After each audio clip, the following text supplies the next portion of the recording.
Recording. Welcome everybody to the Upper Middlesex Commission on the Status of Women's Town Hall tonight, where the discussion of topic, as you know, is what to expect and what to know about eldercare. Before we begin, I want to acknowledge that those of us who are in Massachusetts on the ancestral, traditional, and unceded territory of the Wampanoag, Nipmuc, and Massachusetts people, amongst other tribes, and we thank them for their ongoing stewardship of this land. I also want to recognize and thank the fact that we have two ASL interpreters here, Jack and Elizabeth. And if you have other needs, please send a direct chat to us as well.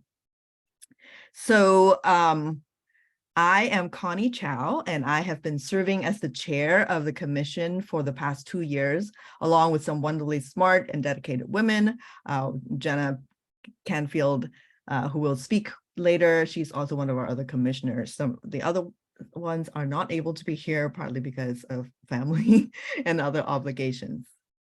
So the next slide, Jenna, maybe.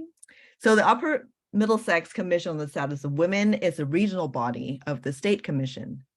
And as a commission, we represent and recognize all who identify as women and girls, regardless of their age, race, color, creed, abilities, socioeconomic status, immigration status, sexual orientation, or their gender identity at birth. And this slide is our mission, which is to uphold the ideals and pursue actions consonant with the upward economic and social mobility of women and girls in our region. And we do that as we are here to gather evidence and to generate recommendations for systems so that they are able to thrive. And we host hearings and town halls around issues of concern by collaborating with community organizations and advising local legislators, all of whom are here this evening. So thank you so very much. And let me give you a little bit more about the reason that we're here. Jenna, we can move to the next slide, or the slide before. We're here tonight because during last year's town hall, where we discussed the future of women at work, there were several comments and testimony from participants about the challenges that they face around caring for elderly parents. This topic really resonated with our commissioners, as it was a topic that surfaced often as we checked in with each other during our meetings. Many of us are caregivers, both for children as well as our aging parents.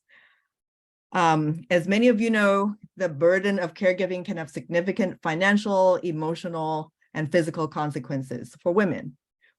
They are more likely to experience stress, depression, and they may also face financial challenges due to reduced work hours or time out of the workforce if they're working. In addition, caregiving responsibilities can take a toll on women's physical health. Many caregivers report higher rates of chronic conditions like diabetes and even heart disease. And what we heard and from our own lived experience is that no matter our background, employment, economic status, we all found caring for elderly parents or neighbors extremely challenging. So this year, our commission had decided to focus on the issue. And early in the year, last year, we invited Dr. Nostrand to come and educate us about this issue. And after what some of our interns research, as well as our own research, we decided to focus on a piece of legislation that Senator Lewis is sponsored and as our legislative priority. And he will obviously talk about that a little bit more with us. This year, we also continue to share a survey that Julie had created, and we will put that, if you haven't had a chance to fill it in, at the end of this town hall, we'll put it in for you to fill in. We were curious, and she was, and so were we, about, what people were thinking about eldercare. And I will just point out 3 facts. One is that 2/3 of the people have done little or no preparation for caring for the elderly, even if they anticipate having to care for an aging parent, relative, or spouse. And of those who responded, more than 60% of them did not have time or know where to start searching for information. So, and it was interesting because another commission who did another webinar about care, an AARP representative said that their website was most accessed at 2 a.m. So we hope that the information that we're going to share tonight will at least get you started with knowing where to find information. So thank you for many of you who have submitted questions, which we have shared with our speakers. And if they're somehow they weren't able to address it because it is such a huge topic, as we all know, or if there are additional sparks, please put them in the chat, and we'll also have time at the end for an open discussion. So let's take a look at the agenda. I have spoken enough. So this, for the rest of the evening, this is what's going to happen. Jenna Canfield, Commissioner Canfield, is going to first share. As I said, many of us have experiences, and she will share her story. And then we'll proceed as is listed on here, starting with a policy perspective from Senator Lewis, and then some on-the-ground resources from the executive director of the Minuteman Senior Services, Kelly McGee-Smith. And then Dr. Nostrand is going to share a little bit about how we think about employee and caregivers from employer and an employee perspective. And then finally, Mike Stankavish is going to tell us a little bit more about elder law. Each person, other than Jenna, will have about 12 minutes. There'll be about 2 to 3 minutes of Q&A, but we will move on. But at the end, we're hoping to have a little bit more time for open discussion. So without further ado, Jenna. I'm going to stop sharing my slides and just talk a little bit. This issue became relevant to me about 3.5 years ago, although I was the primary caregiver of my mother, who passed away in November. I'm the child of a single mother, the only child of a single mother, and she lived in New York. And for the past 10 years, she had a variety of healthcare issues that required that I drive back and forth from Massachusetts, sometimes as much as once a week, while trying to work a full-time job as a college professor at Simmons University, and also raising my 3 sons, who at the time were in middle school, then high school, and now college. My mother ended up at our house right before COVID hit because she was recovering once again from another bout of pneumonia. And because of COVID, she got stuck there, which in many ways actually was a blessing, because we could really see what her real day-to-day medical needs were. And we were absolutely ignorant of how to navigate figuring out how to get doctors that were in New York to now be in Massachusetts, how to understand the insurance process, because she had Medicaid, but she had supplementary insurance from the government, and how that worked, and if she was in Massachusetts but had a New York address, what that meant. And then she started to really decline, and we just had no idea how to navigate finding caregivers to come into the house sometimes so that we could leave the house. She ended up finally in a number of rehab situations, and then eventually ended up in a rehab where it was most likely going to be the permanent address, and we didn't understand how to figure out how much of her own savings were going to be spent towards paying for that. But then what would it mean when that money was gone, and what were we liable for? What could we pay for ahead of time? I knew nothing. I truly knew nothing.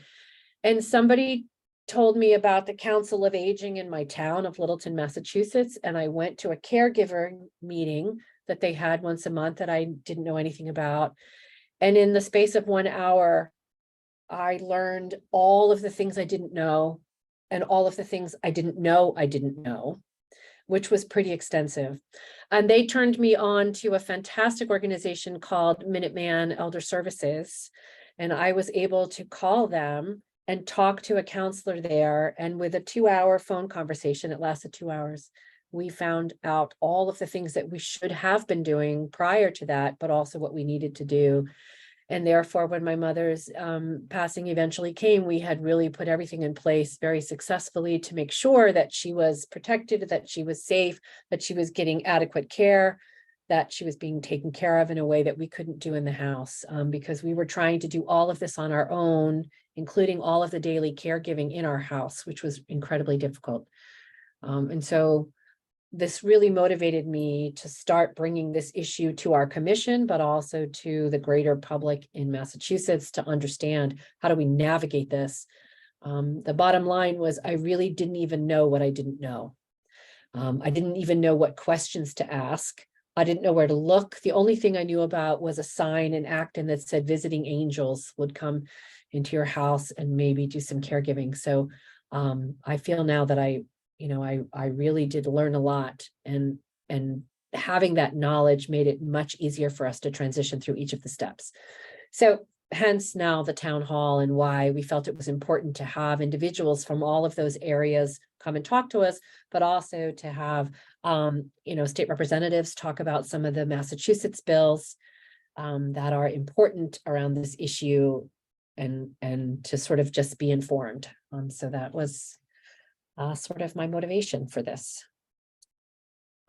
So I'm going to turn this over now to Representative Lewis to talk a little bit about some of the legislative activities that are going on in the state of Massachusetts that are relevant and important.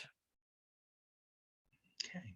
All right, great. Well, thank you so much, Jennifer, and thank you for sharing your story with us. It's certainly not unique at all. And thank you, Connie, for your leadership. Thank you for inviting me to join you all today. I'm extremely grateful to the Mass Commission on the Status of Women and the various regional organizations for all of the fantastic work that you do, on behalf of lifting up women and girls across Massachusetts. And I'm really proud to, have worked with you over the years on a variety of different issues. It's sort of interesting that that I'm sort of representing my colleagues in the legislature tonight, which is I'm proud to do, because some of you may know I serve as the chair of the Education Committee. And so most of my time is actually spent focused on children. And one of the top priorities of the Education Committee, and for me personally, over the last few years, has been the area of early education and childcare. Obviously, that's a critical issue for working parents, and especially for women. And that's an area where the legislature and Governor Healy are very committed to making major strides. But when you talk to the Senate President, President Spilka, who cares a lot about this issue of early education, she will always talk about caregiving responsibilities more broadly, which encompasses obviously caring for young children, but also encompasses caring for elderly adults and also folks with disabilities.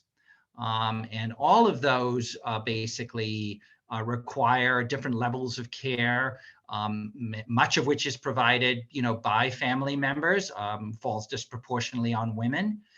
But some of it, of course, is also provided by various types of service providers. So I'm really pleased tonight to join you and to be able to speak specifically about the challenges and some of the solutions when it comes to caring for our vulnerable elders. I should give a shout out before I go any further to just echo what Jennifer said in terms of the critical role that the organizations like Minuteman Senior Services provide. For those who don't know, there's a network of aging service access providers. They're known as ASAPs. And I'm sure we'll hear more about this a bit later. But they work all across the Commonwealth of Massachusetts. And so in my district, Minuteman provides some of the services, and then Mystic Valley Elder Services is very active across the communities I represent. And you're absolutely right, Jennifer. They are just an incredible resource particularly for our elders, but also folks with disabilities. And so one of the very important roles that the state legislature plays is with the funding that we provide, mostly through the annual state budget, for our ASAPs and other services and programs that help support, folks, our elderly, our seniors, as well as people with disabilities. So that's probably the first thing for everybody to know is, advocacy on behalf of our various programs that are funded through the annual state budget and sometimes through supplemental budgets is one of the most important ways that we can support the organizations that work with our seniors and caregivers and help those folks directly. The legislation that I filed that I was asked to speak about specifically tonight is a bill called an Act to Establish the Family Caregiving Tax Credit. I have filed this bill for several sessions, and I'm very pleased to work with Representative Dave Rogers, who's the lead House sponsor of the same bill. And we've also been, we are extremely grateful to the AARP of Massachusetts because they have been working incredibly hard on this issue and specifically this bill for a number of years now. So thank you very much also to Mike Festa and Jessica Costantino at AARP. So to tell you a little bit more about the bill, there are more than 800,000 Bay State residents who are caring for aging parents or loved ones, so family caregivers. And the care that they're providing is critical to enabling their loved ones to be able to continue to live independently at home. And if that care was not available, they might have to go into a facility, whether that's assisted living or a nursing home or another facility, which is not generally what they want to do. They would, their preference is to stay at home in their community. It's estimated that Massachusetts family caregivers, this more than 800,000 folks, provided 786 million hours of unpaid care. This was numbers back from 2015, so I'm sure it's gone up since then. And it's valued at over $11 billion. So if that care was all reimbursed and paid for, it would be over $11 billion. And this is all in addition to the paid care that's provided through home care agencies and personal care attendants and the work of folks like agencies like Minuteman and Mystic Valley and others. And family caregiving has become even more critical because of the caregiver workforce crisis that we have. This is not unique to Massachusetts, but increasingly it's been more and more difficult. Some of this is related to the pandemic as well as other factors, to find enough people, willing to work in the caregiving field, paid caregiving. So because there's a shortage of workers in this area, again, that's putting more pressure and more stress on unpaid family caregivers. And family caregivers, typically help their loved one with a wide range of activities, includes the basic activities of daily living, mobility, eating, dressing, but many are also helping with more complex tasks that could include administering medications, providing wound care, operating medical equipment, obviously providing transportation services and a range of financial services, and so on. It's also estimated that on average, family caregivers spend roughly $7,000 per year on out-of-pocket costs related to their caregiving. So not only are they not being paid, and of course many have to hold down jobs, working full-time or part-time. Sometimes we're even working multiple jobs. But in addition to that, they also have to incur these out-of-pocket costs.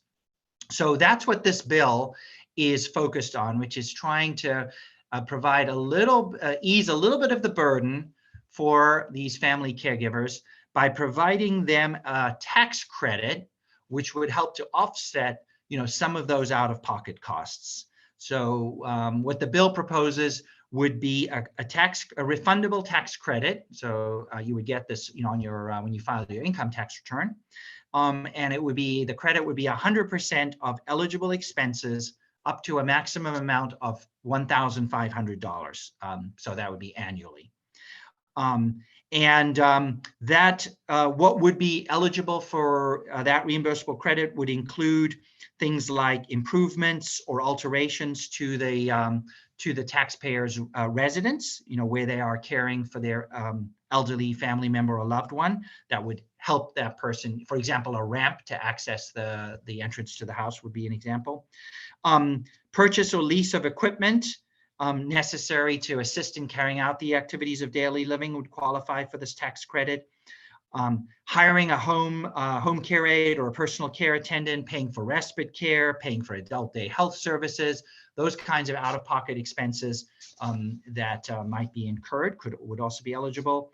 Transportation costs, legal costs, assistive technology, those are all listed in the bill as eligible expenses. So again, what the family caregiver would list those expenses when they file his or her tax return, and they would then be able to qualify for this refundable tax credit for maximum amount of $1,500, and that would absolutely be a way to again help to mitigate the burden and to ease it, and allow more family caregivers to continue to provide care to their loved ones, which again is generally what is our seniors prefer, because it allows them to remain at home and in the community, and it also helps to again reduce the demand on our paid caregiver services and workforce, particularly given the workforce challenges that that we are facing in that sector. So the bill is under review within the legislature. It was assigned to the Healthcare Financing Committee, and so I know they're looking closely at this bill, and really pleased to have your support and advocacy, for this legislation. Again, continuing to raise visibility on the issue like you're doing tonight is very important and helpful. So thank you very much for having me tonight. Thank you for your support on the bill and for all the really important work that you're doing across the Commonwealth. Thank you. Senator Lewis, there is a question in the chat for you that from one of the participants. Where does the legislation stand on continuing to allow over 65-year-olds to fund a pooled trust? Is that something that you can comment on?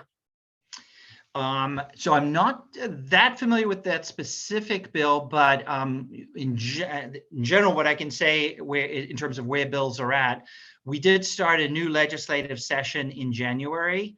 That was after the elections last year. So the legislature was sworn in. Obviously, we swore in Maura Healey as our new governor. So after that, the legislature sort of organized itself, created committees, and all of the bills that have been filed, and there's about roughly 5,000 different bills, filed in the legislature. That's pretty typical each session. So those have all been referred to committees.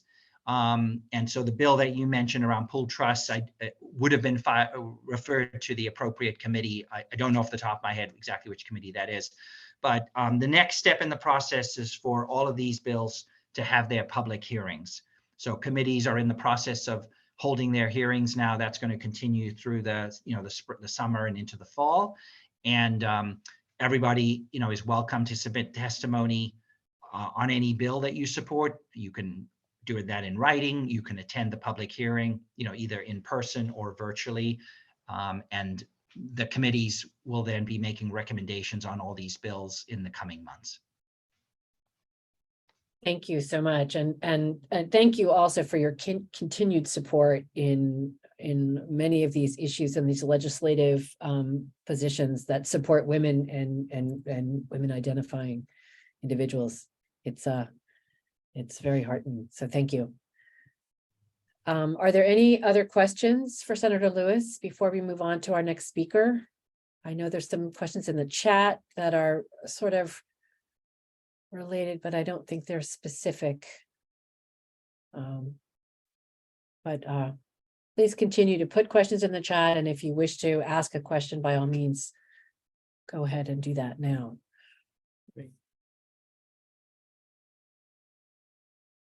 Cheryl, can you unmute yourself? Here. Or do you have to do that? Oh, let me see. You have to. There we go. There we go. Sorry, I have to do it. I apologize. I didn't realize Yeah, I we had have to to do that. Not a Sorry. problem. Thank you. Everybody who does Zoom does it a little differently. And thank you so much for all the information so far, Mr. Lewis. Very, very good information that you shared about the efforts that you're making and trying to get some changes coming about. Are you aware of any legislation that might impact the compelling of healthcare companies to provide, as part of the plans that they offer, to have this kind of in-home coverage, for example, covered?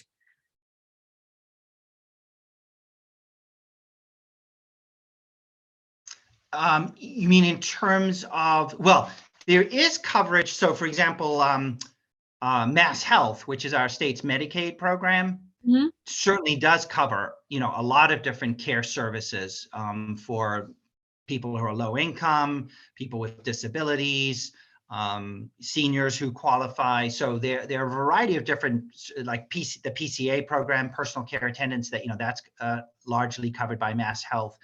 I don't know if you were asking more about private commercial insurance, paying caregivers, family caregivers, or did you have something else in mind?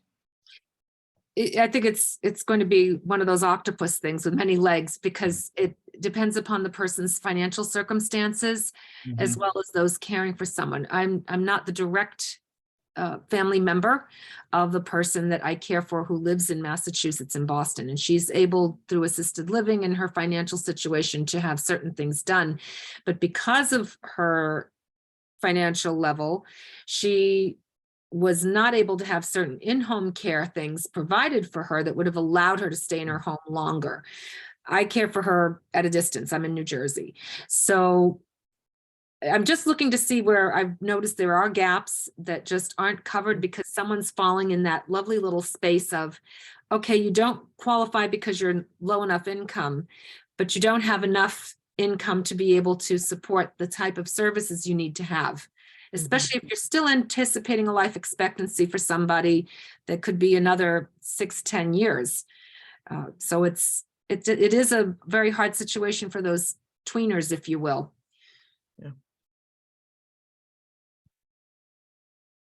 Yeah, I think you raise an excellent point that, and I hear that also from some of my constituents at times, where because a lot of the eligibility for services is based on both income and often assets as well.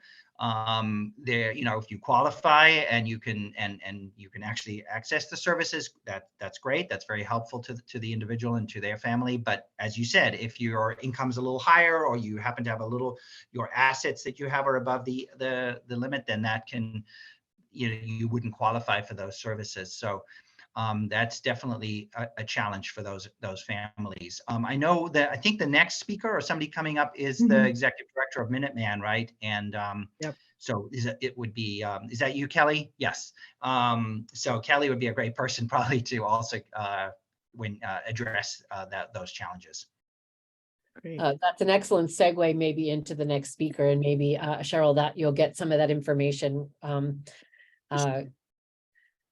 Yes, and I'm happy to answer that. But Cheryl, what I can say is that at the federal level, there is sort of a deeper understanding around the social care needs impacting health outcomes. And so for the Centers for Medicare and Medicaid Services, for this past year, they have implemented requirements for Medicare Advantage plans to begin to assess for social determinants of health, to look at things like food insecurity, economic insecurity, housing, transportation. That is new for 2023, but beginning in 2024, what they plans will be required to do is to, start to look at the ways in which they're addressing when they identify some of those gaps as part of, their quality measures. And I think that will go a long way in terms of helping plans to consider ways that they may fund, oftentimes on a short-term or event basis, things like some in-home services and supports beyond some of those that have been traditionally covered, like a visiting nurse after hospitalization and those types of things. So I think there is traction at the federal level, particularly in looking at health insurance plans, to be able to recognize and address some of those challenges for people who may not qualify for Medicaid funded programs in a new way. Excellent. Thank you. Senator Lewis, let me just thank you again for your comments and for being here tonight. I think it's an example of how committed our legislative participants are, in that you gave up your time this evening to talk to us. And we're going to segue now into talking with Kelly McGee-Wright, who is the Executive Director of Minuteman Senior Services. And we'll talk a little bit about what those services are and how you access them, and also some of the information that you, I know I didn't know until I talked to them, and it was incredibly, incredibly helpful. So I cannot even tell you how thankful I am for Minuteman. But anything like that was really super helpful. So Kelly, I think you're going to do your own slides. Is that correct? I am. So thank you, Jennifer, and thank you for the kind words.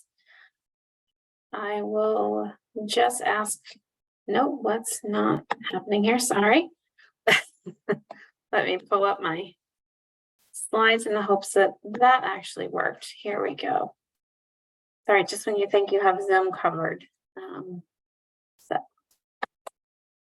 So good afternoon, and thank you for the opportunity to join you here this evening. I am Kelly McGee-Wright. I am the Executive Director of Minuteman Senior Services. Just a little bit more about Minuteman, and then in recognition, not everyone lives in our service area, I'll provide a little bit more context around the Aging Services Network a bit more broadly. So Minuteman Senior Services has a 47-year history as the largest regional aging services provider, covering 16 communities in northwest of Boston. Most of our communities are in Middlesex County. We have one in Worcester County, and we are a nonprofit organization designated by the Executive Office of Elder Affairs here in Massachusetts to administer programs and services on their behalf. I'll talk a bit more, but we have over 20 different programs that we provide to older adults, persons with disabilities, and family caregivers. I know we'll talk later about employers and the role of employers with caregiving. We have 140 paid staff. We rely heavily on volunteers to administer many of our programs. And the continuum of in-home and support services that we provide includes 70 plus vendors of adult day health services, transportation, homemaking, home health, durable medical equipment, a vast array of services so that we can support over 30,000 individuals each year.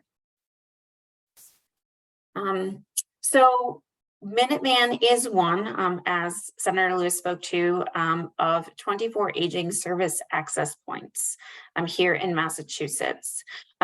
These services are available so that anywhere in the Commonwealth, you are connected with a regional agency that delivers many of the state-funded programs.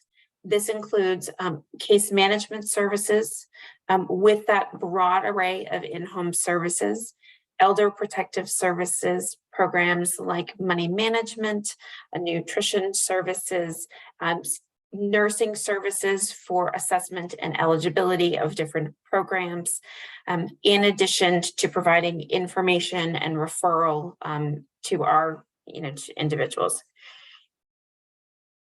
Massachusetts has made a significant investment in this system that does not exist in the same way across the nation. And so I have spoken in the past in other states in which I have worked, and oftentimes they will say there's just a rich network of supports in the Commonwealth that just may not exist everywhere else to the same degree. In addition to our state designation as an area services access point, we also are an area agency on aging. So we administer programs through the Commonwealth that are federally funded.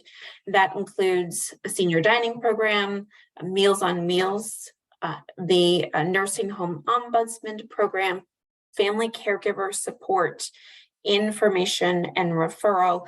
And then we also provide the Shine Medicare Health Insurance Counseling Program, which counsels Medicare beneficiaries to understand their benefits and help them make their plan selection. We are one of 670 nationally. So I noted in the comments that there are individuals who reside in New Hampshire. So New Hampshire does have an area agency on aging, and that would be the point of contact to understand the broad array of services that may exist and be available to you in your caregiving journey. Additionally, we work in very close collaboration as a no wrong door system. So if you are an individual with a disability, if you are an older adult, if you are a family caregiver, our goal is to create this network whereby you can access the varying services that you need with sort of one-stop shopping. So in the chat, I provided contact information for massoptions.org here for Massachusetts as that no wrong door system. And we work very closely with our colleagues at the Centers for Independent Living to be able to support, again, that broad network of individuals as part of that, who may be looking for supports and services. Senator Lewis already spoke to this, so I won't spend too much time here. But we understand and can see the trajectory both of the aging population and the demands on family caregivers. And I think what's really, really important here is that AARP and the National Alliance of Caregiving are suggesting that there's an average of 24 hours per week providing those direct care, household management, other activities that is really requiring a tremendous amount of resources from family caregivers. And this is only going to increase, as Senator Lewis spoke to, because we are seeing a dwindling direct care workforce of paid caregivers who can provide those services. And so by, according to PHI, they're estimating that we'll have a shortfall of about 151,000 direct care workers, both in the community and working in residential settings. And then that grows to 355,000 short and by 2040. So we are really at a point of crisis with caregiving, and so often we don't have the opportunity to really think and plan, which makes this session so important this evening, because oftentimes it is the crisis situation that is on us.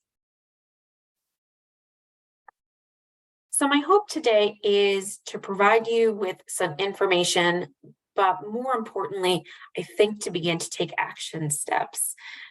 Again, I am a social worker by background. I have worked in hospitals, I have worked in communities, and I have worked in skilled nursing facilities. And it is in the crisis when it feels like our options become incredibly limited.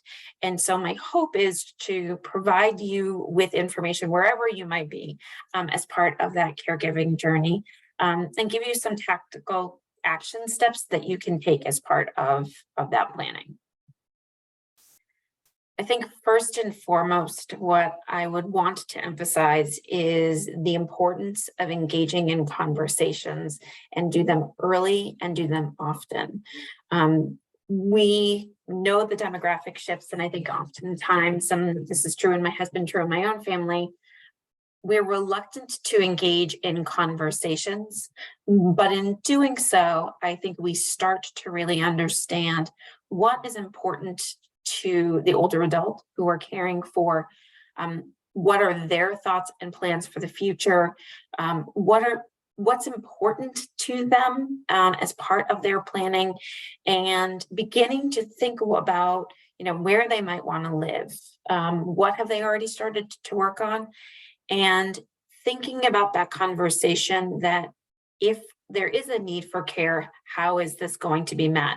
Whether that's you're caring and your loved one is local, or whether that is from a distance. I think those conversations become really, really important. It's, as we think about aging, which is going to happen to all of us, it is so important that we begin to think of and approach this work with empathy, that we are trying not to assume that we understand what a person's desires and needs are, or that they have assumptions about the way in which they expect we're going to be engaged as part of the caregiving process. So trying to remain open, think about sort of those framing questions, and beginning to go through that exploration process is important when the older adult is healthy and perhaps independent, or when they may have conditions arise that result in them needing additional care. So often, one of the challenges that we encounter in our work at Minuteman Senior Services is that there isn't, or there maybe hasn't been conversations around healthcare planning and financial planning. And these are areas where oftentimes there is a crisis event and people are feeling lost and confused and may not have a sense of understanding around what would be important to someone if they've had perhaps a medical event, and how to approach that work. So even at the earliest ages, all of us should be thinking about our healthcare wishes.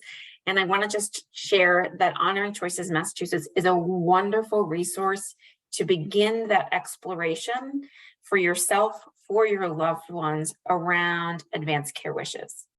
Who will make those decisions for you if you're no longer available? What are the orders that you might want in place as part of your planning? Would you want a tube feed if that was something that you needed for life-sustaining treatment, or is that not something that you would want? And so Honoring Choices has resources that enable you to begin to talk through those conversations and consider how you might reflect on those areas for yourself. In doing so, it's always helpful if you can connect with a medical professional as part of that planning to understand a little bit more about what do some of these areas mean. And thinking about financial planning or advanced planning, guardianship, those types of things, engaging either with a financial planner or an elder law attorney, putting these things in place early is so critically important, and helps when the crisis event happens to make sure that the individuals whom you've designated or whom your older adult has designated to make decisions on your behalf are legally able to do so, and to honor those wishes in the way that you that an older adult or you yourself want. It's certainly also helpful to become educated around chronic diseases. And I think one of the benefits of the internet is the availability of access and to resources. But in engaging with an older adult, especially when there's a new diagnosis, it's really helpful to understand more about the symptoms and strategies that the older adult can use to be empowered around managing those conditions. Making sure that in your caregiving experience that there's a current list of medications is critically important. I know, my mom, who's 84, is someone who, to her credit, and based on certain life experiences, always has a list of her current medications, and make sure that we have those lists because she has multiple chronic conditions, and should something come up, we know what she's what her situation is, what her diagnoses are, and what she's currently taking. This is always something that you have to approach gingerly, because we do want the older adults to continue to feel empowered around decision making.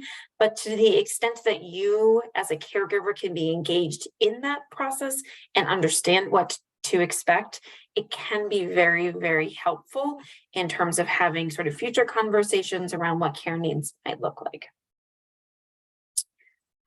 Learning about resources, and I think Jennifer sort of spoke to this, is there is so much that we don't know until we are in those situations, that to be able to start to walk through and understand, you know, how things will be paid for, what exists, is critically important. So as you explore caregiving, it is helpful just to understand, what does the older adult have for health insurance coverage today? Are they on Medicare? Are they on Medicaid? Do they have private insurance? Are they eligible for veterans benefits? Some individuals have pursued long-term care insurance policies, which may cover some of the supplemental benefits, whether that's in home or whether that's in a skilled nursing facility. So the extent to which you understand those things ahead of time can then help you to figure out what's covered under those benefits and what might not be covered. In every state, you have the availability of the Departments of Veterans Affairs, who can share with you information about veterans benefits. And the state health insurance programs, sort of the SHIP programs in Massachusetts, it's called SHINE, are great resources where you can meet with counselors who are trained in Medicare, who understand kind of Medicaid issues, who can help you to navigate and understand those benefits so that you know what's covered. I think oftentimes there is a presumption that Medicare will cover costs for long-term care in a skilled nursing facility, when they might cover that as a short-term benefit, but they don't cover long-term care planning as part of that process. So to the extent that you can get that information and getting copies of those cards, it can help you to sort of understand what is available and where there are gaps. Housing options is oftentimes comes up as a challenge, as individuals may be living independently in their own homes, and those homes may not be suitable for them to be able to continue to age in place. My mom some years ago had the foresight to understand that the colonial that she owned with the full bathroom upstairs and laundry in the basement wasn't going to be the best environment for her over the long term. So there are varying housing options that both exist in communities, depending on your financial resources, or there may be local senior housing options if there are financial limitations in terms of what you're able to do. Your local area agency on aging is a great resource for information and for referrals to understand what is local, what might you qualify for, how those things are paid as part of those options and planning, and to begin to help you to sort of sort through and navigate some of the coverage as part of those processes. Aging services is truly so broad, and I think there is a breadth of available resources to you at the local and sort of at the regional level. Your councils on aging are wonderful places to start in terms of understanding what exists in your community. Many local communities have social programming that they might offer at a senior center, but many offer services beyond that. They may have transportation, they may have friendly visitor programs, they may have a breadth of resources. It's going to vary from municipality to municipality, but they are truly wonderful places to be able to connect and to help you to sort of navigate what exists with that local lens as part of that process. Aging service access points. So again, in Massachusetts, you have this network statewide that provides this broad array of services. These services are largely delivered kind of in home. So our model of care is really promoting independence in your home. People oftentimes think that there are very specific age requirements for services, and to some degree there are, but aging service access points offer some information like family caregiver programs or long-term care options counseling that are from age 18 plus. In order to qualify for services through your local ASAP, there is functional requirements to be able to determine the level of need. People oftentimes assume you have to be low income in order to be eligible. You do not. It's possible that depending on your financial situation, if you have functional needs, you may have a copayment for certain services, but there are not the restrictions solely that you have to have mass health or that you have to be low income as part of that process. So I want to just kind of clarify that in Massachusetts.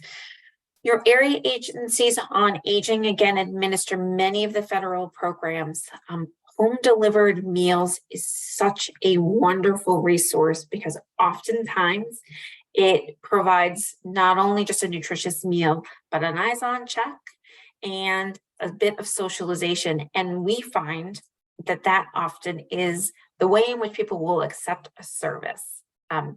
Other programs, such as the Family Caregivers Program or Information and Referral, these services and programs are free of charge. For the nutrition program, it's a voluntary donation, but they really are aimed at supporting older adults and family caregivers to understand the varying options that exist. And when we talk about options, it's not just limited to in-home or the traditional services you think of. If you're looking for a hairdresser or a podiatrist that comes to their home, the information referral teams have it. So it's a vast array of a network of service providers, pets, you name it, that really can give you unbiased resources to meet whatever the individual needs that you have. There are private care management services that individuals can access to really serve as the expert, to maybe help be the liaison.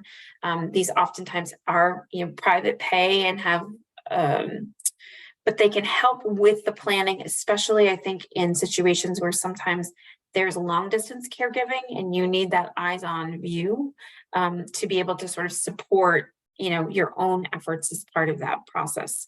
And your local ASAP or area agency on aging, if that is something that you're interested in, certainly have those resources.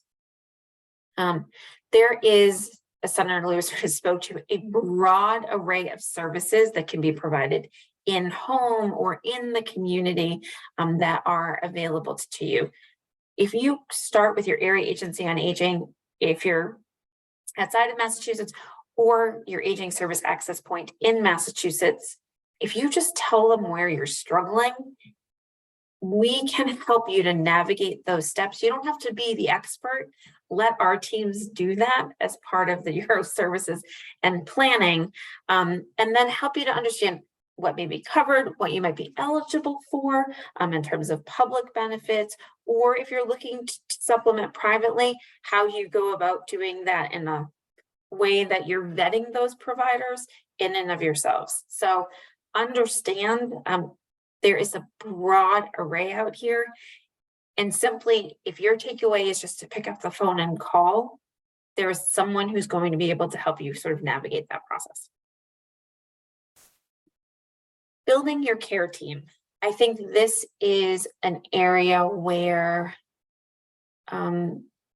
it's really in your planning, it's so important to be able to sort of identify what the things that you can do and the areas where you need help and how to access those services, whether it's through family members or whether it's through other professionals as part of the process. Oftentimes, I think there can be challenges with siblings that may have differences of opinion around care, which is why having those early conversations becomes important. To the extent that you're able to get onto the same page with the sibling is helpful. And if you're not able to get to that place, I would encourage you to contact the family caregiver specialist to help you to navigate as part of that processes. As you think about your care team, and again, whether that's a care manager through Minuteman, a family member, a neighbor, it's helpful to have discussions around the ways in which each person can contribute and engage, and who's going to do what pieces. It minimizes confusion, and I think helps to be able to think about the necessary respite. Anyone who's engaged in the caregiving, making sure that you're taking care of yourself.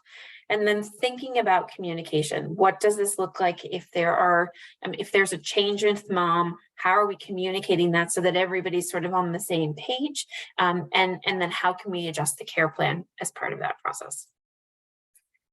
And then lastly, and Connie spoke to this, I think the most significant component of caregiving is just making sure that you are taking care of yourself.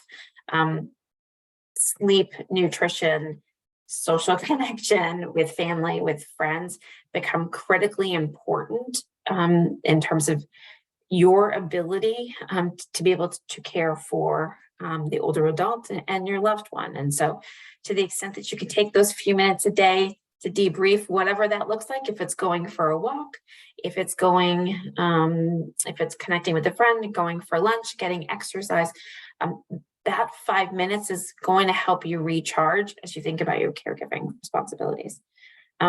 Boundaries become really, really important.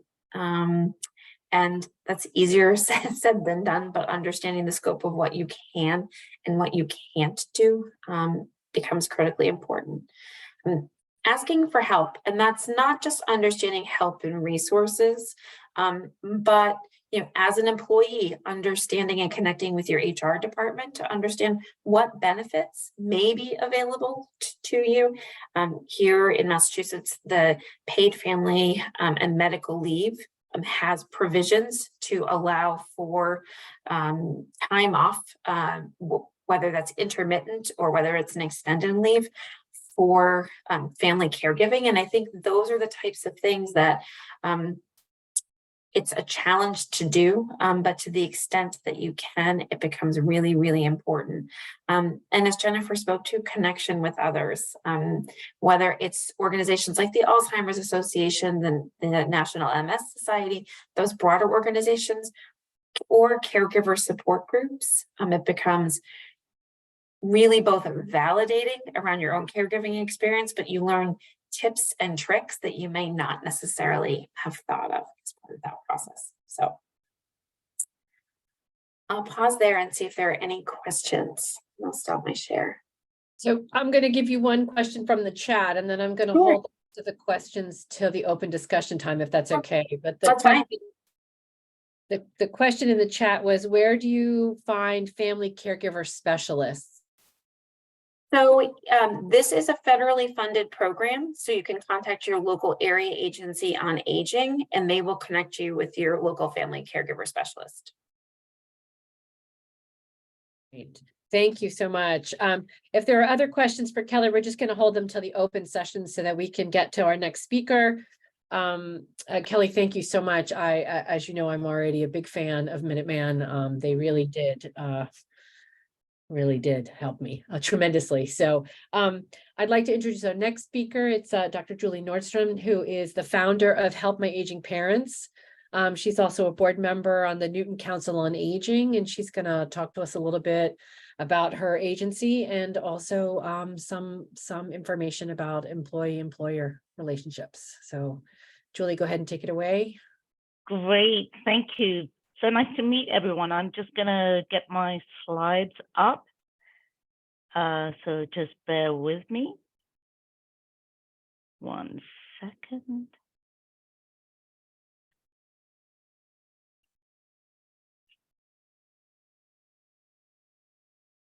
And hopefully you can see the PowerPoint now, everyone. So hello, everyone. So the goal for my short presentation is going to be giving you an overview of the workplace and employee caregivers, especially why and how the workplace may be considered a unique place for ensuring that employees can become better prepared for supporting aging relatives. So as many of you may well know, there's tremendous need to educate individuals and families about how they can support their aging loved ones. And I've certainly found that through my consultations with families, time and time again, I meet people who are in the throes of dealing with a crisis scenario and desperately trying to figure out where and how to get support for their loved ones. And time again, I have people who will say, if only I'd known someone like you, an eldercare consultant, actually existed, this journey into caregiving could have been a little bit less stressful. And it's due to these encounters that I now do presentations educating people on how to start planning for caregiving. But what I found really interesting and a bit of a eureka moment for me is that when doing presentations in the community, the vast majority of attendees are people who are already clearly taking on caregiving responsibilities. But when doing presentations within the workforce, instead, I have found that it's the opposite. The majority of attendees are still at the phase where they're expecting to become a caregiver. Why this is such a eureka moment for me is that this implies that where the biggest impact on training and education on planning for caregiving can be found within the workplace. Imagine what impact you could have on employee stress level, presenteeism, retention, and commitment if you are a workplace that promotes opportunities for employees to gain proactive caregiving training. So for the next 10 minutes or so, I'm going to focus on the following key points to give you a better sense of what's really going on for many employees who are at that point in their lives when they're really getting quite stressed about an aging loved one, such as an older parent. So firstly, I'm going to talk about who are the employee caregivers, what are some of the inevitable outcomes for the employee and caregiving, what is the cost of inaction, and you'll see that there are multiple costs. What are some of the employee caregivers' specific needs and how employers might go about collecting data? And then ways of supporting employees. And I want to focus a little bit more on what I see as some potential gaps. So first, who are employee caregivers? And this just gives you a quick snapshot overview of what we're talking about. So firstly, 1 in 5 employees are self-defining as a caregiver. However, this number is actually much greater if you think about all those people who are providing some sort of support, but may not yet see themselves as a caregiver. Generally, people around the age of 50 start on taking on some caregiving responsibilities. And as you can see here on this slide, a greater proportion are women. Caregiving responsibilities is across race and ethnicity, and certainly also marital status. In terms of generational cohort, most people within the boomer generation, about 1/3, are taking on significant caregiving responsibilities.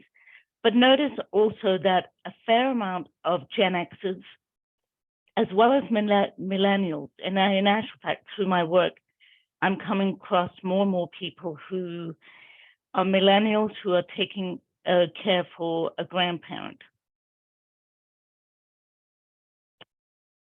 So what are some of the inevitable outcomes when it comes to the employee and caregiving? Now, I realize this is a very busy slide, but the key points I want you to take from this slide is the caregivers are an emerging employee identity group. Moving forward, you're going to see more and more people who are going to need to step into the role as a caregiver. And this is pretty understandable because we're now entering into an era where the baby boomers are entering into advanced old age. By year 2026, we're going to start seeing the first of the baby boomers hit 80 years of age. Another point is, and Kelly pointed this out, that people generally provide at least 20 hours of care per week. The other point to know is that as the person that's being cared for is aging, often you'll see more and more complex health conditions. And what does this mean? It means that the caregiving role for the caregiver becomes that much more demanding with time. Many larger workplaces are fortunate to have what is known as EAPs, Employer Assistance Programs. But my concern with the current setup is that many employees don't make use of EAPs. And if they do, it often tends to be at a point when the employee is in crisis mode. And this results in about one out of three employees quitting prematurely. And this certainly has immense impact in terms of huge losses to businesses of up to $33.6 billion per year lost in lost productivity. So instead of workplaces really need to provide a much more proactive approach to helping employees gain knowledge, training, and support around planning for caregiving in order to prevent that premature exit from the workplace. And as I just mentioned a moment ago, there are huge losses to businesses. And on this slide here, you can see that the losses aren't just to the business. They are certainly to other groups. For example, to the employee, you will see often with caregiving roles that there will be deterioration in both physical and mental health, but also significant losses in terms of income and benefits.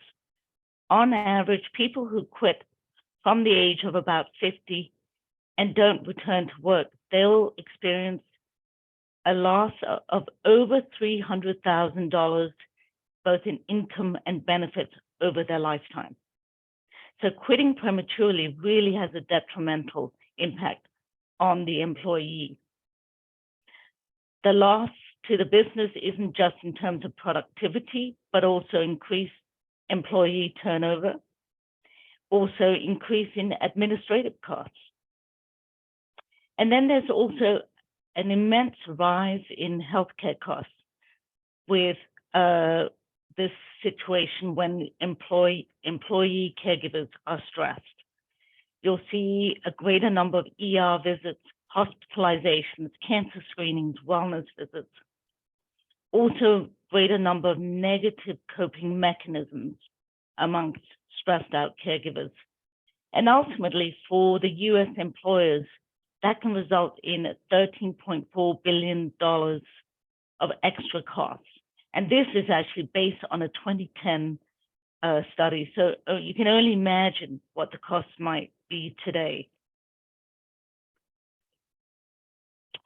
So there's growing evidence that employers are unaware of the stresses that employees are experiencing because of the caregiving duties that they are taking on. For example, a recent study done by Fuller and team from Harvard showed that about a quarter of employers reported that caregiving was impacting workers' performance negatively.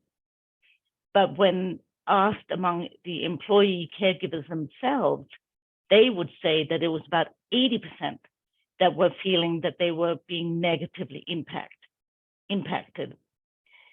This disconnect between what the employer believes and what the employee states is understandable, though, because often employees feel that they can't really be open to their employer about what's going on at home because they're concerned about their longevity in the workplace.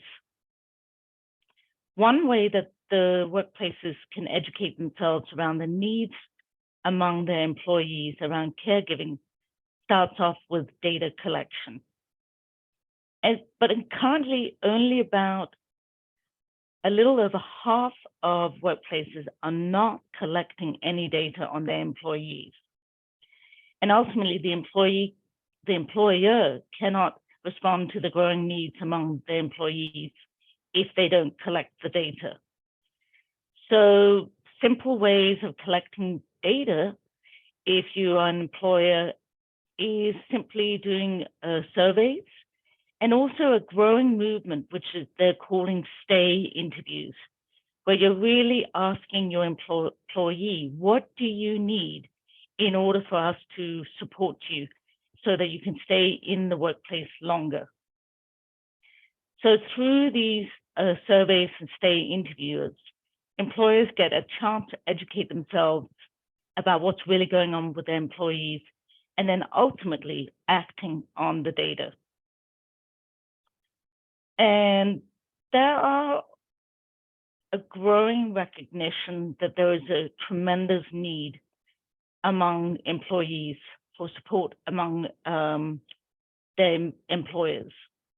And as Kelly already mentioned, we got the Family Medical Leave Act, EAP, Employer Assistance Programs, and then a fairly new phenomenon that is known as the Employer Resource Groups.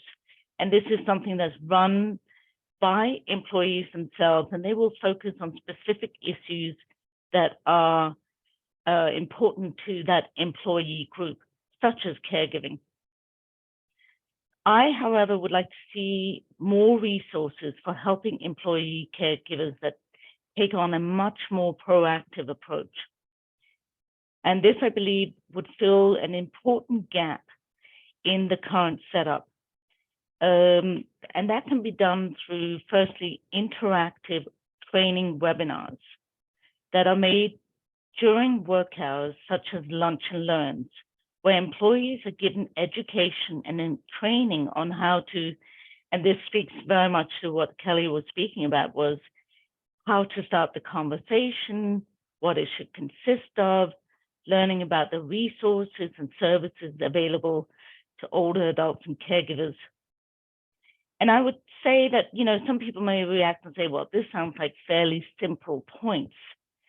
But the important point to realize is that by providing this as part of an interactive live webinar, it has a much greater likelihood of getting the employee to go back home and start that conversation. And as I've said in a lot of my presentations, you can't start planning until you start that conversation. And another point I just want to bring up, and there are certainly some workplaces that are starting to provide this, and that is caregiver support groups.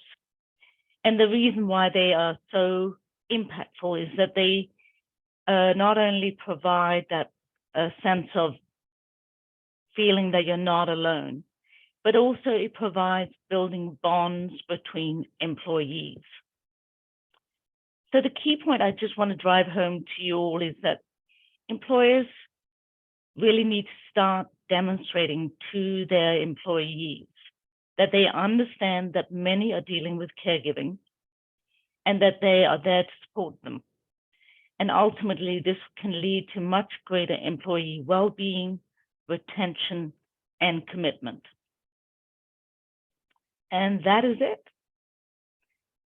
I don't know if there are any questions. We're going to hold the questions for just a minute, Julie, if it's okay. So we Sure. can to our final speaker. I know we're running a little bit behind time, so I appreciate everybody being patient. So much of this information is so important. But we're going to transition to the final speaker, if that's okay. And if the speakers can't stay past the 7:30, I will collect any questions that come up in the chat and forward them to you. But if you are able to stay, that would be wonderful. But we're going to go ahead and move on to the final speaker. It's Michael Stankavish. He's an attorney with an expertise in elder law, and he's going to talk to us a little bit about sort of the legal aspects of caregiving and elder care. Michael, am I showing your slides or are you showing them? I'll show them. I only have one slide, I think. Okay, excellent. Thank you so much. Julie, thank you. I'm sorry. I forgot to say, Julie, thank you so much. I'm so sorry. I'm so mindful of time that I'm worried about keeping people over time, but thank you so much, Julie, for your information. I'm a fast talker anyway, so Elizabeth won't be able to keep up with me. My name is Mike Stankavish. I'm an elder law attorney. I've been doing this for, 17, 18 years. And I just kind of want to touch upon what everyone else was talking about. And, in my mind, I feel like most of the times when I have clients come to me, it's not elderly clients that are seeking me out. Usually it's adult children of elderly clients who haven't planned. And so what I try to stress to them is that I don't want to be in a crisis. And so to the extent we can be proactive in our planning, we can be proactive in talking to our parents about different communities in which they can reside. It makes the process easier. And like my go-to lines are always to my clients is like, I want to have a plan. I want people to know the plan. I want to have it reviewed. And then when the time comes, I want to have it executed. Because if everyone's on the same page, it just makes things so much more smoother. I feel like aging doesn't need to be a crisis. If we have people that are aware of what our plans are, what our parents or loved ones' wishes are, we can execute that. And from a legal perspective, it's not overly complicated. From a legal perspective, it's really looking at foundational planning. And I'm not going to go into the nitty-gritty, but foundational planning, at least in Massachusetts, really is 4 documents. It's a power of attorney, healthcare proxy, HIPAA, and a will. And so briefly, a power of attorney is when someone's going to nominate someone to assist them with their financial affairs. A good power of attorney has a bunch of different clauses. I'm not going to go through all of them, but the key points are a power of attorney should have a primary agent and an alternate agent. And again, that is someone choosing appointing someone to be their financial agent if they can't make their own financial decisions. If a client does not have a power of attorney and they're already deemed incapacitated, they can't sign one. And so now we have to go to probate court. It's going to take 60 to 90 days to get someone appointed as a conservator. It costs $5,000, where we could have done this plan and at a cost of hundreds of dollars instead of thousands. The second foundational document is a healthcare proxy. I'm sure you've all seen them before.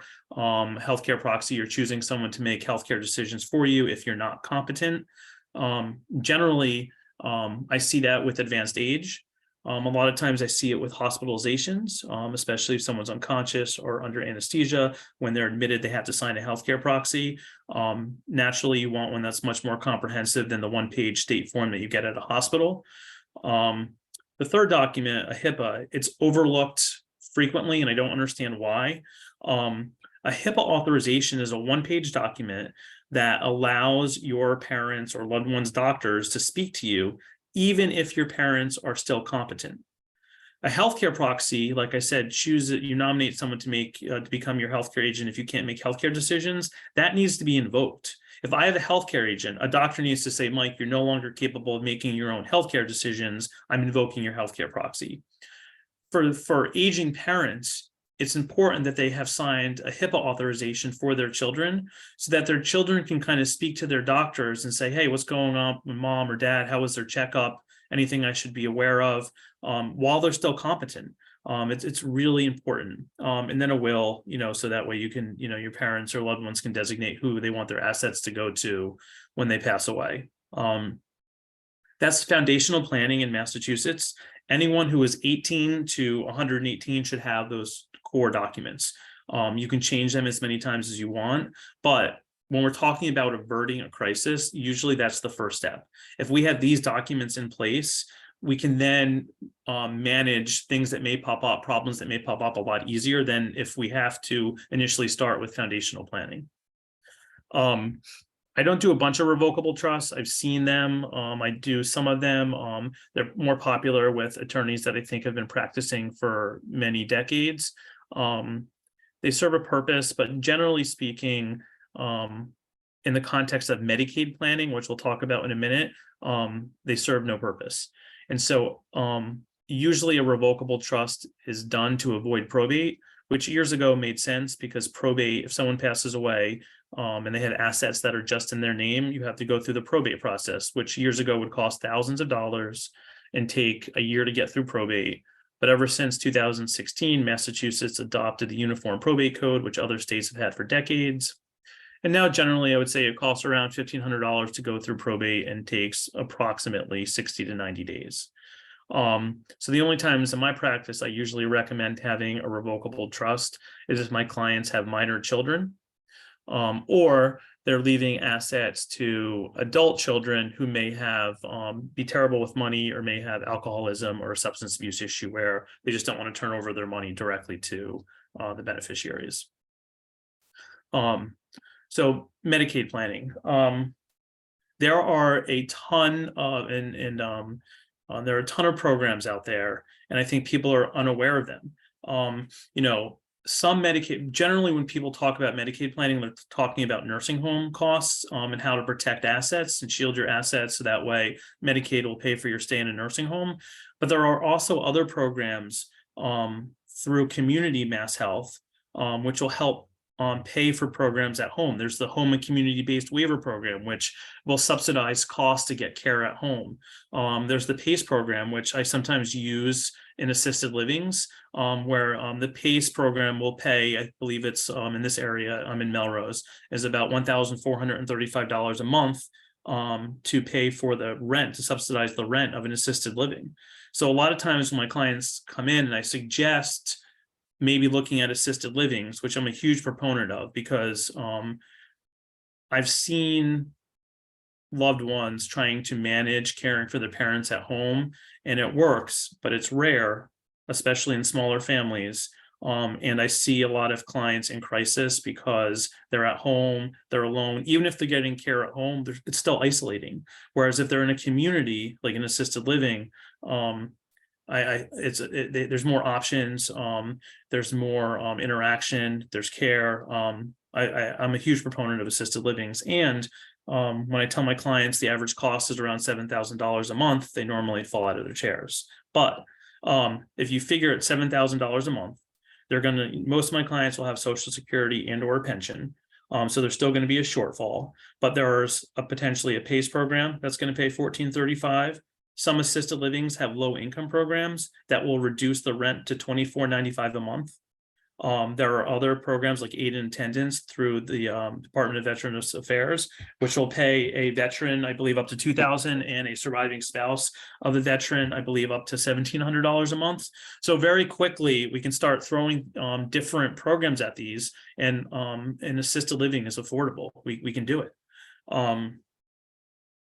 Briefly, I'll talk about the basic rules of nursing home care for Medicaid eligibility. If you're a single person, you can have no more than $2,000 in assets. When you apply for Medicaid, they look at 5 years of bank statements and tax returns, and you can't have given away any assets within 5 years of applying. Otherwise, you're ineligible for a period of time. For a married couple, the rules are a little bit different. The spouse at home is allowed to keep $148,000, including a primary residence. And if they have assets above the $148,000, we can simply shift all of the assets to the spouse at home and then buy an annuity and qualify the spouse that's going into a nursing home for Medicaid. So without doing, and I stress this a ton to my clients, without doing any pre-planning whatsoever, you come up to my door on day one and you say, my wife or my husband's going into a nursing home. I can't afford it. What am I going to do? We can probably protect 99% of the savings for the spouse at home and their primary residence without doing any pre-planning. That changes for an individual. And then briefly, irrevocable trusts. It's sad. I can't tell you how many times I have clients come in who are in their mid-70s and they think that they protected their home as an asset for their children by putting it into a trust. But then I review the trust and it's not adequate. For an irrevocable trust to protect an asset from potential Medicaid costs, it needs to meet 4 requirements. The first is that the trust needs to be irrevocable, meaning the person who created the trust cannot revoke it. The second requirement is that the person that created the trust cannot serve as trustee. They can't be in charge of the trust. There's a 5-year look back calculated in months. And so if you put your home into a trust in June of 2023, your 5-year eligibility runs July 1st of 2028. And the big one is under no circumstance can the trustee have discretion to transfer principal back to the creator of the trust. If it fails any of those requirements, Medicaid will look at the trust and they're going to count the asset. And so again, this kind of brings me back to being proactive. That's all I have for slides. If we're proactive, we can set up these types of trusts to protect the home. And there's also a mechanism where after that 5-year period runs, the home could be sold, the money could be in the trust. And if we need that money to pay for mom or dad's assisted living costs or care costs, there's a way we can get it out to the children and have the children pay for those costs. And so it's not a cure-all, but it potentially protects assets from nursing home care costs. And it allows your loved one to be able to have this bucket of money that they potentially could use for their care and qualify for services, not only in a nursing home, but at home. But again, this boils down to, like Kelly said earlier, you need to be proactive, and it's an uncomfortable conversation. But, you know, I remember like my mom always telling me the best time to find a job, look for a job is when you have one. The best time to potentially look at moving to an assisted living is when you don't need it. Because if you wait until you're in crisis, you might not be able to get into an assisted living. A, they might not screen you in, or B, you know, you might not be able to get fully acclimated to your surroundings. I have that a lot with clients with dementia. And so to the extent that adult children can have this uncomfortable conversation with their parents, get them in to see an elder law attorney, or people like Kelly at Minuteman or Mystic Valley, we can plan for things and we can make this process much smoother. Thank you so much, Mike. That was actually really informative. The actual documents and things that you needed to have were one of the first things I realized with my mother that I didn't have. In fact, the HIPAA was the most important one. I put that in the chat.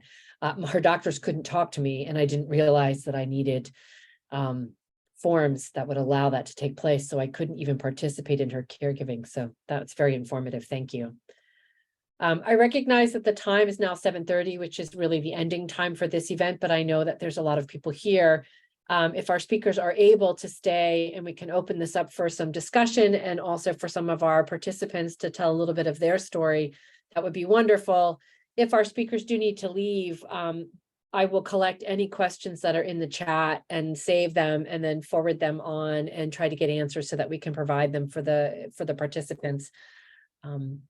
This was so informative that I really am very appreciative of all of the speakers who came in tonight to really talk to us about this issue, because it is incredibly important, as I think we've now said probably a dozen times. So I'll open up the floor for conversation, and if folks need to leave, by all means, go right ahead, but we'll stay around for a little bit. Jenna, I just also want to add, this is recorded, so, and we have your emails, so we will send it to you. Our interns have also actually collected some information about some of the councils on aging and the type of services that Kelly had mentioned. It's not quite ready to roll out, but we might share a draft. The intent is for us to actually, obviously there are federal and state sites, but sometimes you just want to go to a place and just have a scan of what is available at particular places, because they're not all available. But thank you again for all the speakers. What an informative session. I'll stop talking. So there's one question in the chat. Is a signed letter of permission an acceptable HIPAA format, or does it need to be some official form? It doesn't need to be an official form, but I believe it needs to reference the actual HIPAA statute, which I can put in there. I mean, the HIPAA form itself is it's a one-page blanket authorization, but it should reference the specific statute.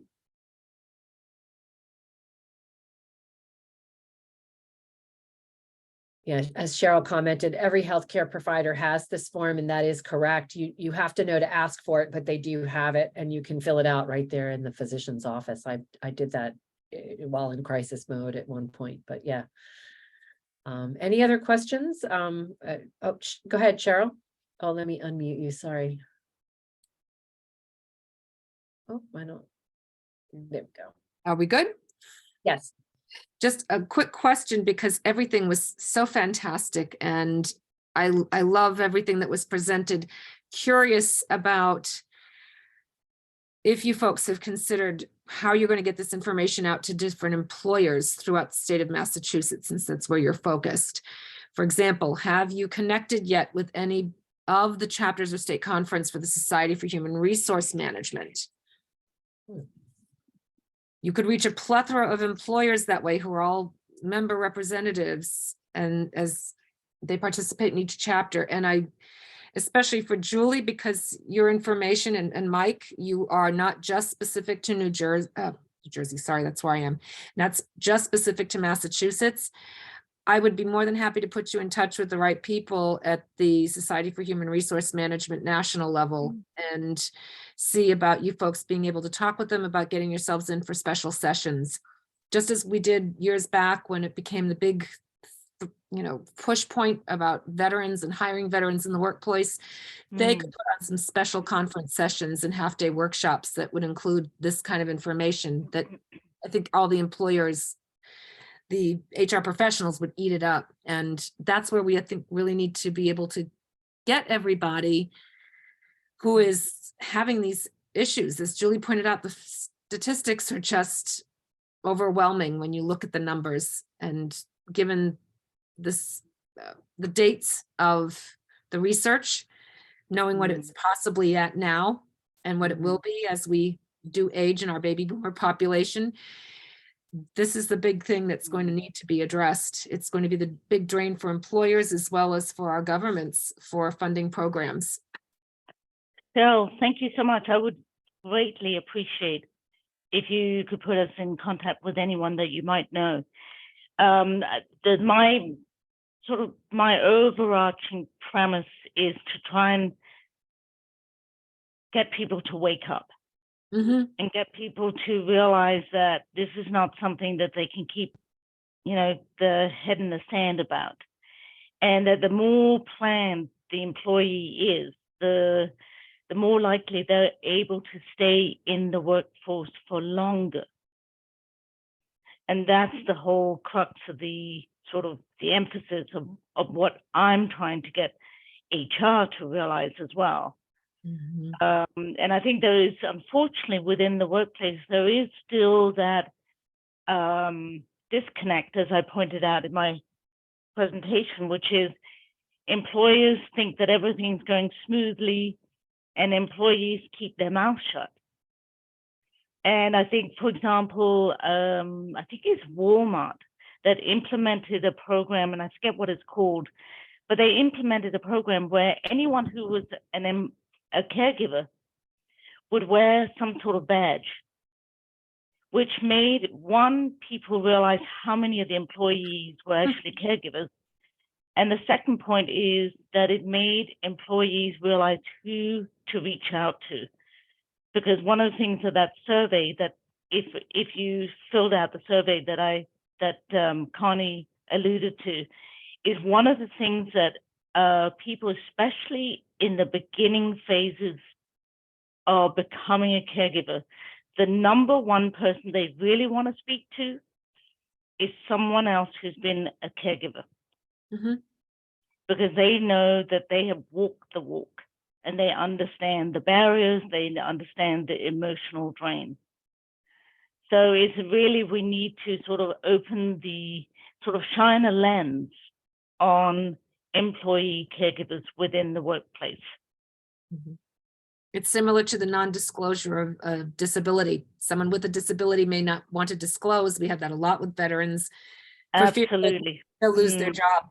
And I think this can be also pushed from an awareness perspective under the auspices of DEI. When you look at diversity, equity, and inclusion, it's not just about the person with the disability, it's the person caring for someone with a disability as well, and that impact. And I think that hearing from other folks, and even Jennifer tonight with what you shared and some of the others,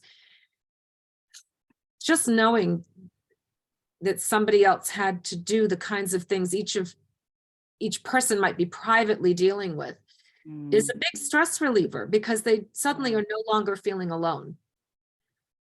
And I know for me, it was a very hard situation. I don't know about others who participated tonight as a caregiver, that I couldn't get into a caregiver's group because the person I was first solely caring for is a treasured person, like a family member, but not a blood relative. And I was flat out told, well, you're not the child of that person, so you can't be a part of the group. It would be disruptive.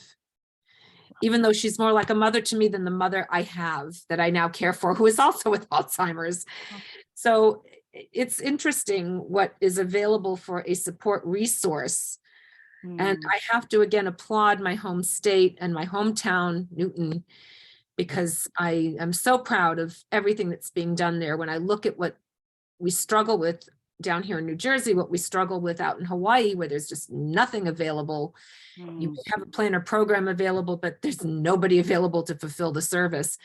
It's really a very time-consuming thing to do. And yes, I gave up my business practice a few years ago to be able to say, I have to just do this full time. The nature of caregiving is one that you cannot plan for what's going to happen, especially if the caregiving is a part of someone with Alzheimer's, because it's not predictable when the person is going to have an upset or something will come up that they are going to do.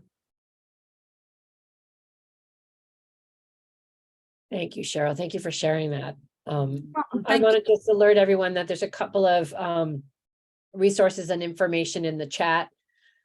Kelly posted a comment about the Massachusetts Business Roundtable, bringing together policymakers and employers and advocates to better understand the impact of caregiving on employees.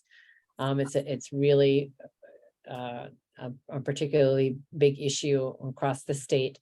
And then Connie put a link to Julie's survey in there. If you're here and you're willing to take the survey, it's very quick.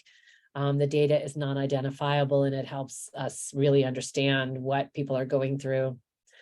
And then there's a question, do you think there will ever be similar to ABLE accounts so that elders don't have to give their money away until they reach 2,000 or less? That money could be grown income tax free until it's needed, and then it may be taxed when it comes to be used. So the question is, will there be something similar to ABLE accounts? I think probably Mike maybe would know. I don't see anything on the horizon about that. And my question to Senator Lewis earlier about the pool trust is that currently if you're 65 and older and you're potentially going into a nursing home or an assisted living and you need to qualify for Medicaid services, one of the exceptions to the 5-year transfer penalty rules is that you can put your money into a pool trust. It's essentially a charity. There's like 2 or 3 in Massachusetts. There's no penalty. That money sits in the trust while the elder is alive. They can use it for whatever will be to their benefit. And whatever is left in that trust account when they pass away, the charity takes a certain percentage and disperses it to a bunch of different charities. And then Medicaid has a lien on whatever is left. And so it's a nice way to be able to qualify seniors to get services while still allowing them to have access to their funds. But starting in March of 2024, Medicaid has decided to reinterpret their regulations and say that you can no longer do that if you're over 65. So no, I don't think that there's going to be more favorable ABLE accounts. And I think we really need to look at changing that legislation, because it's going to be a huge problem for people over 65 who can't afford services except for qualifying for Medicaid, and they're no longer going to be able to use a pooled trust to qualify for Medicaid, and so they're going to be out of luck. Thank you. All right, any other questions, comments? Certainly not just questions. Does anybody else want to talk? I think Cheryl, you're still unmuted, so I think you can. Yeah, thank you. And I don't want to dominate over anyone else with a question. So I had a question for Mike regarding what I was looking up, that there are laws which apply for Massachusetts, Hawaii, and they are requiring that children are legally responsible for caring for their aging parents. Are you familiar with that legislation? No. I looked that up and I saw that. And I just thought, gosh, if we have legislation that says that the children are responsible, we do need to look at other things, other programs and legislation that makes it easy enough for them to do that. So just a question. And I also wanted to say for Ms. Chow, I know at the beginning you mentioned that the caregiving is such a burden, and not such, but you said a burden. And I think a lot of us could benefit by changing our language or shifting it. Personally, I find it to be an honor and a privilege to do this for the person that I chose to do it for when she was abandoned by her own child. And we found out the situation she's in. And it's the most intrinsically rewarding thing I've ever done. But I do agree that it can be very debilitating for people who don't feel that they have the support or have no ways to be able to just cope with all the things that go along with that. Not everybody's the same, so everybody responds differently. And I think we do need to look at what else are we doing for caregivers to keep them healthy. Otherwise, Julie's statistics are going to go up and she's going to need more pages on her presentation. I appreciate that, Cheryl. I mean, I think that there's a disproportionate burden on women, as well as you said, right, they're not the resources that are provided for people to be able to do that care in a way that that is uplifting, right? Well, society has changed so much. We're no longer the nuclear family, everyone living in one household or near each other within the same block or same town. And, you know, ever since our lovely women's liberation and we're out working, it just has shifted, and people are all over the place. Nobody's easily accessible to be able to do the things that were once just, oh, let's just go upstairs and check on grandma. Yeah. Can't do that anymore. She And I lives think out, she lives across the country or around the world. Yeah. I love the theme of community, right? Community for those who are aging, community for those who are, you know, taking care of them, and being able to destigmatize, really, like both, you know, aging as well as caring. Thank you. I just reached out to our speakers that are still here. Are there any final comments or anything you'd like to add? And before I do that, I just want to also remember to thank our ASL interpreters, Jack and Elizabeth, who are fantastic. I know how hard that job is, so I really appreciate that you were here tonight to make this entire event accessible as well. So thank you. And the spotlight, everyone, all the speakers, so you have to say something. Yeah. No, you don't have to make any final remarks. I just wanted to I just want to thank you. to thank you, but also if there's something you want to leave us with as we end the evening, because we're certainly way over time, but. I'll just say one last thing, and I just want to say thank you so much for those of you who've had a chance to fill out the survey. It's really providing me lots of very, very interesting information. So thank you, and if you have time to do it, if you haven't done so yet, please do so. Right. Well, thank you, everyone. The Upper Middlesex Commission has really chosen this to be one of their priorities for this year, certainly because many of us are in it and have been in it. But you know, the elder care and caregiving in general is just a really important topic, and one that we hope we continue to talk about and continue to make strides in Yeah, sort of taking care of the caregiver themselves, right? Mhm. And so much learning. I really, again, Cheryl, thanks for that shift of perspective, because there's so much wisdom and experience in people, right, who are aging. The one thing we hadn't talked about, that we had some questions about, that we referenced, were people with mental health decline, Alzheimer's, as well as other disabilities. So maybe that, but thank you again. Have a wonderful evening. Thank you, everyone. Thank Take you. Look care.